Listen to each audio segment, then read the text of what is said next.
Our world is changing. That is an undeniable fact. From cell phones basically functioning as small computers to software now being able to replace human jobs. The technological innovation that we are experiencing right now is incredible, even if some may find it scary. And one of the places where we have seen a huge jump is in the vehicle sector. Electric vehicles have now become a staple rather than just a small niche meant for tech enthusiasts. And it is here that we also find that this push for innovation is not just limited to personal vehicles, but also extends to bigger commercial vehicles such as heavy freight trucks. An iconic staple of the American identity, the heavyweight commercial freight truck is not only looked at as an admirable piece of human engineering, but also functions as the primary way that Americans and the rest of the world get their goods delivered. If all trucks disappear tomorrow, hospitals, supermarkets, and service providers will not be able to function, which is why the trucking industry in the US alone is worth almost $1 trillion. With so much money going around, you would understand that somebody would like to enter this market. But with so many players already established, you would need to approach it in a different way. And that is exactly what Nikola Motors plans to do with its innovative new truck that didn't run on gasoline fuel, but rather pure, refined hydrogen. Just like its namesake, Nikola Motors wanted to change the way we looked at heavyweight commercial trucks, but sadly, it didn't turn out quite as they wanted.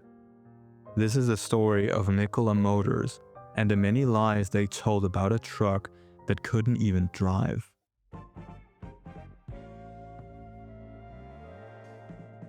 To understand the complete scope of Nikola Motors, we need to start at the beginning with its founder, Trevor Milton. Trevor was born in 1982 in Utah and had a rough childhood due to him growing up with his mother being bedridden for most of his youth and a father that lived away from the family. This would, however, shape him into the person that he is today, and he became driven to achieve success. He would go on to start some successful businesses that he sold off, making him a substantial amount of money. And he would then begin to gather an interest in used cars, and more specifically in building the specific vehicle systems that generated power for a vehicle called vehicle power plants. Mind you, Trevor had no knowledge or experience in building these complicated engine parts, but this did not stop him from forming his first company in this space in 2011 called D-Hybrid. D-Hybrid's business model was to transform ordinary truck diesel engines to run on natural gas, which for the time was unheard of. But if they can make it work, this would become a game changer, as natural gas produces less emissions than ordinary diesel engines, as well as having lower maintenance costs. But while the idea and thought behind it was great, the actual execution of making this idea become reality was a complete failure. While Trevor lacked the engineering knowledge about how to actually convert truck engines, he more than made up for it in the way that he marketed his new company. This landed him his first big client, who put in an order for conversion of their fleet trucks worth $2 million. However, the actual commitment to convert them would not go smoothly. The deal consisted of first converting 10 trucks to test their technology and then converting 800 more trucks further down the line. But this would not materialize, as Trevor would simply not live up to his end of the deal. The client would file a lawsuit due to only having 5 converted trucks delivered, which themselves had major problems and did not live up to the claims that Trevor had made. To make it even worse, the actual money that was paid for the job had been used to support Trevor's lavish lifestyle. Trevor's company was in trouble, as investors began putting pressure on him. However, Trevor found a way to circumvent this bump in the road by simply creating a new company called D-Hybrid Systems, which did the exact same thing. Now mind you, D-Hybrid and D-Hybrid Systems are 2 separate companies. But for Trevor, the plan was to have D-Hybrid Systems be his primary focus and leave the investors of D-Hybrid with nothing. And somehow, this worked. Trevor somehow managed to sell D-Hybrid Systems for $16 million to a company called Worthington Industries. But they soon found out that the company that they had just bought was in a horrific state. Accounts for employees of D-Hybrid Systems state that parts of the actual engine parts were falling off, which is not only bad craftsmanship, but very dangerous, as people ran the risk of getting killed. However, for Trevor, this did not matter. He had gotten his money, and now he was looking to go even bigger. And he would soon have his shot of doing exactly that. In 2014, Trevor would found Nikola Motors, and you would think that at this point people would stop giving this guy money, but no. He once again found people who wanted to invest in what he described as valuable technology. I guess it is not about what you sell, but how you sell it. And in May of 2016, Nikola Motors would unveil their very own semi-truck called the Nikola One, which had the goal of revolutionizing the transport industry. It was said to be able to travel 1,000 miles with no stops and would only require 15 minutes to fully refuel. An astonishing feat that would indeed net the company a big piece of the truck industry if they succeeded to make it work. The thing to keep in mind is that Trevor was planning on using the same kind of compressed gas technology which had been used in his D-hybrid system companies to power the Nikola Motors truck. But as mentioned before, it did not actually work. But people were not aware of this, and it did not matter, because what mattered was the dream, and people took notice of this innovative new truck. They planned on revealing the truck at a live event in December of 2016, which meant that they had to create something to show off in only 7 months, which is ambitious to say the least. But Nikola seemed to believe in this deadline as they began taking pre-orders for semi-trucks and stating that the truck had already been engineered, developed, and was in the final stages of assembly. However, this would be far from the truth. In August of 2016, images surfaced of the current state of the Nikola One, which showed a skeleton of a truck that did not even have the body in place, and also showed no signs of anything resembling a production facility. Insider comments from employees also claimed that workers were scrambling to gather basic parts for the truck. But again, this did not matter, as the hype train for the truck was in full swing and there were no signs of stopping it.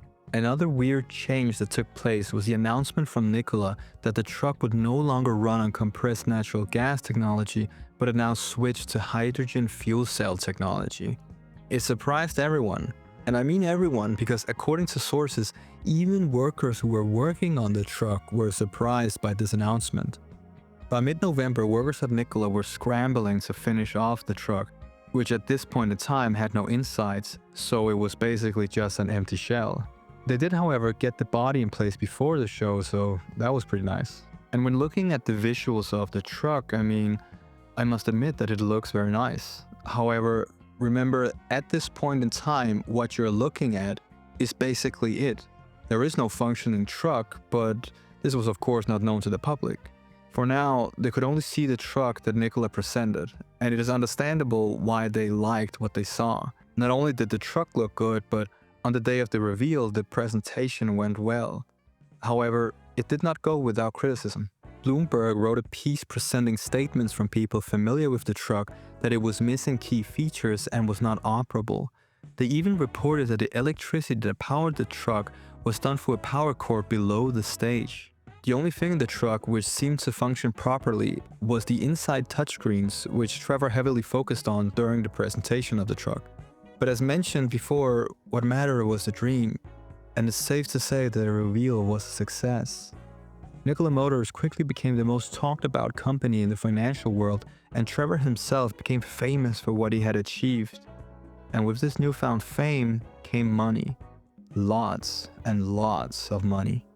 In January 2017, during Nikola's Series A round of investing, investors flocked to Nikola to get a piece of the pie. They would also sign a strategic partnership agreement with Bosch and other fuel cell and hydrogen partners to help them achieve their plans for the Nikola One truck. The hype had reached its absolute peak, but as everything that relies on hype, at some point you also need to actually show something. And this also became the case for Nikola.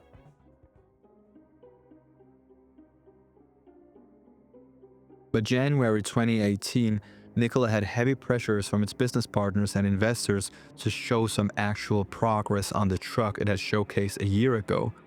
And they did. Nikola produced a promotional video showcasing that they actually had a functioning truck.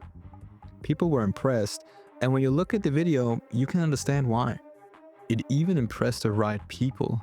The then governor of Arizona, Doug Ducey, was so impressed that he offered to make Arizona the place for Nikola's headquarters. There's even a video of him taking the first sticks with a spade alongside Trevor for this new building. And just as before, the hype train was going again, and people were excited for what would become the first special pre-production units, which were set to ship in 2019. Everything seemed to go so well, however, soon some real accusations came to light that would truly derail the current state of things. While Trevor was busy raising money, rumors began spreading surrounding Nikola's actual commitment to getting their trucks on the road.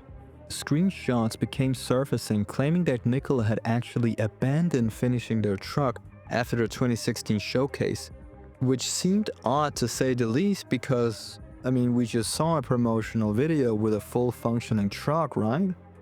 Well, one claim, which reportedly came from a former employee who had spoken with Nikola's chief engineer, told him that the promotional video was actually just footage of a truck rolling downhill, which seemed completely unbelievable if true.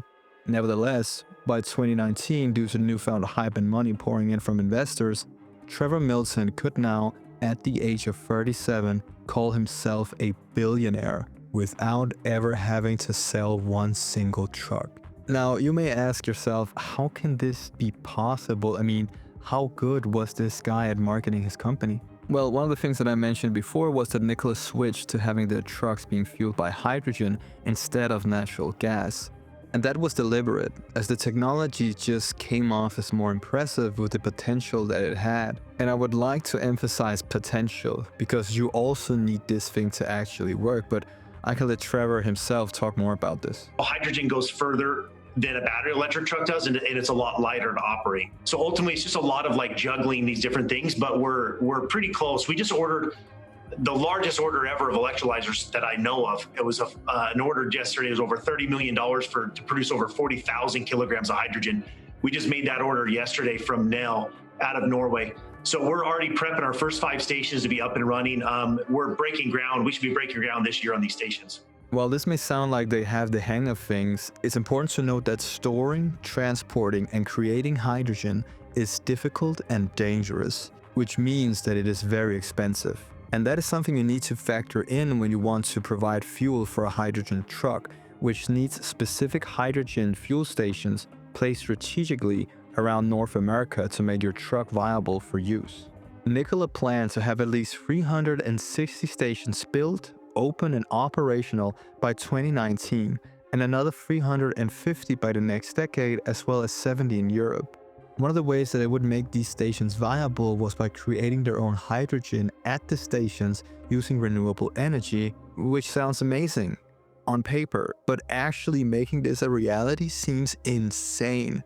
And this becomes even more insane when you factor in the person responsible for spearheading this operation was Trevor Milton's brother, who had no engineering, no chemical or infrastructure experience. The job he had before joining Nikola was being a contractor who poured concrete for driveways.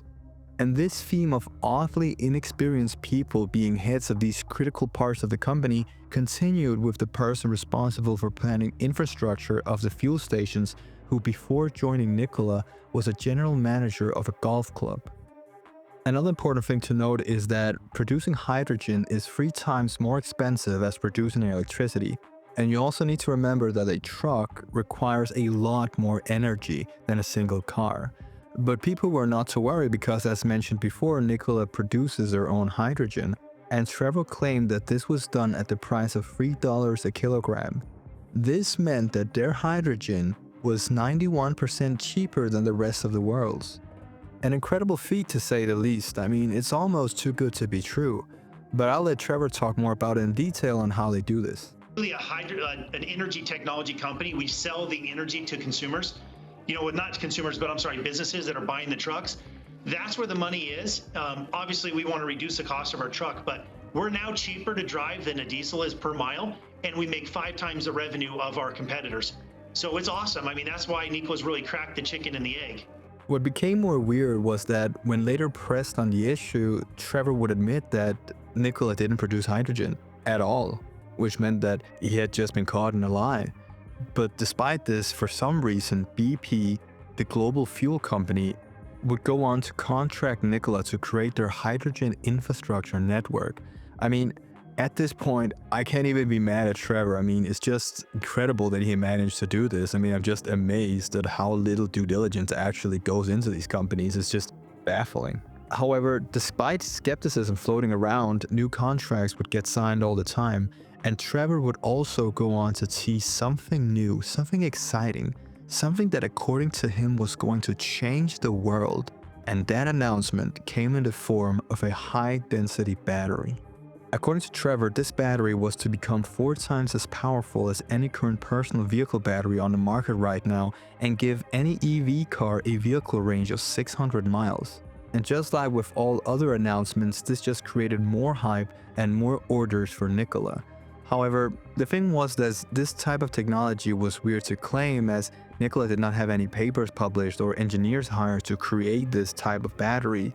So why did they claim to have this? Well, it's because they acquired an electric battery company called Sapco, which claimed to own this technology.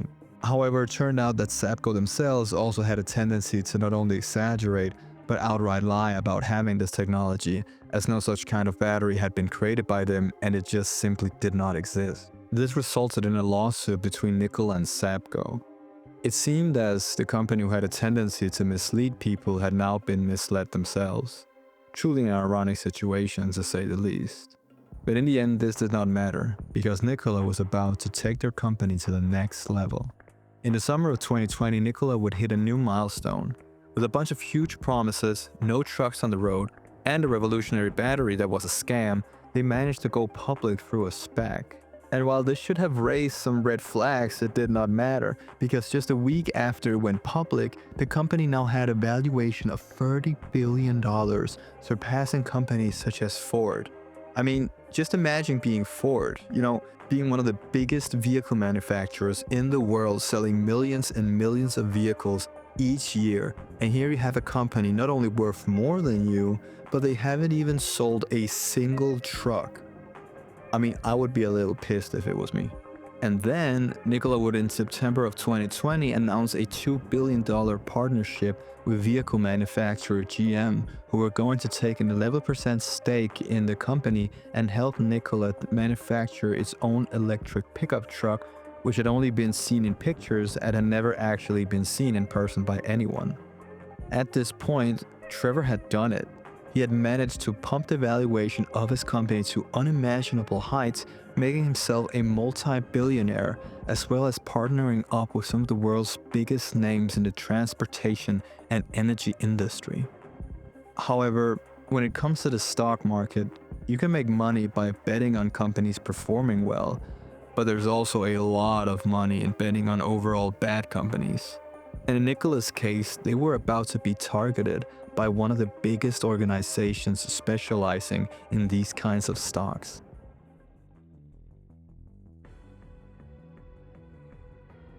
Only 2 days after the announcement of the GM deal, Hindenburg Research, a company specialized in investigating companies and betting on shorting them, released a 67-page report on Nikola, which shocked the investing world, calling Nikola Motors a fraudulent company. The report claimed to have gathered evidence to suggest that Nikola was allegedly committing fraud, and the evidence came in the form of everything from text messages and videos to private emails and behind-the-scenes photographs. This presented evidence that many of the statements made by Trevor Milton were false and accused him of deceiving investors. While there had been small instances of doubt here and there, this report became the catalyst for Nikola's downfall. Now, you would think that the next step from Trevor was to take the time to soak up what was being thrown his way and come up with a response to these allegations. But no, he decided to delete all his social media accounts and went completely AWOL. This does not portray a man that seems to have been wrongly accused, but rather a con artist who realized that he had been caught. The fallout from this report was more immense than anyone could have ever predicted. After the report came out, GM would pull out of its partnership deal with Nikola, and BP did the same thing, and no longer having Nikola helped them create a hydrogen fuel station infrastructure. Trevor would be forced to step down as CEO from the company, And of course, the news also completely tanked the stock.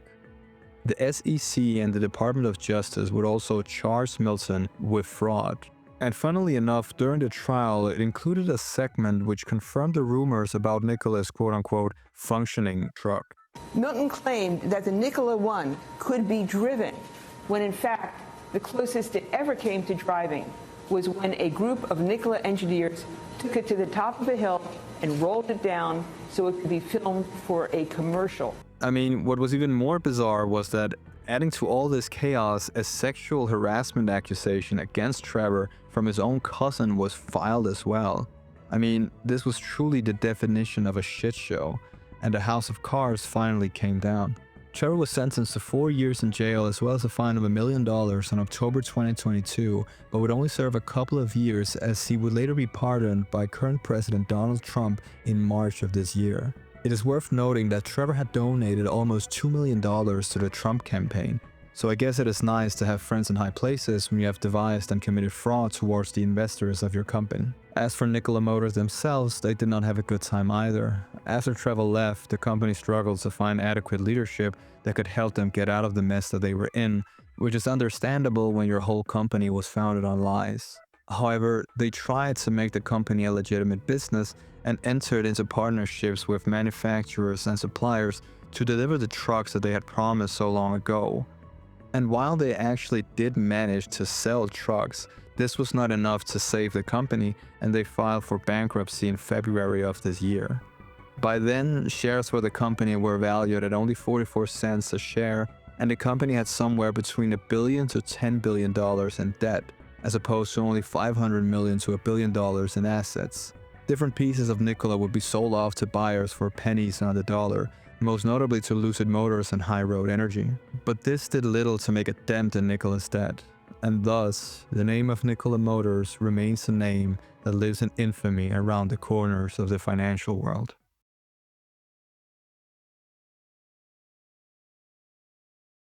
I share stories on this channel of companies that crashed and burned due to severe mismanagement while having good intentions. Nikola is not one of those stories. This is a crystal clear example of pure calculated fraud. From Trevor Milton's very first company, there was always a pattern, a grand promise that was never meant to manifest. But the blame don't just rest on one con artist. What truly amazes me is the sheer lack of due diligence from the world's largest players. How did billion-dollar companies like GM and BP with seemingly endless resources not perform a simple Google search on the company they were about to trust with their reputation? Had they done their homework, Nikola would never have been propelled into the stratosphere as this revolutionary company with world-changing technology. It all boils down to this. It is not about what you sell or even what you know, but who you know and the power of a convincing lie, whether you're talking $100 or billions. This story should serve as a chilling warning that you can never rely on things just being what they seem. The absurdity of a $30 billion valuation built on a lie would seem stupid if it weren't so financially devastating. It is always healthy to maintain a degree of skepticism. You can apply that to everything. And you must always question things because sometimes the failure to do so can cost you dearly. Thank you so much for watching. If you enjoyed the video, please leave a like if you did so and subscribe if you want to see more. This has been another tale from Wall Street, and I'll see you in the next one.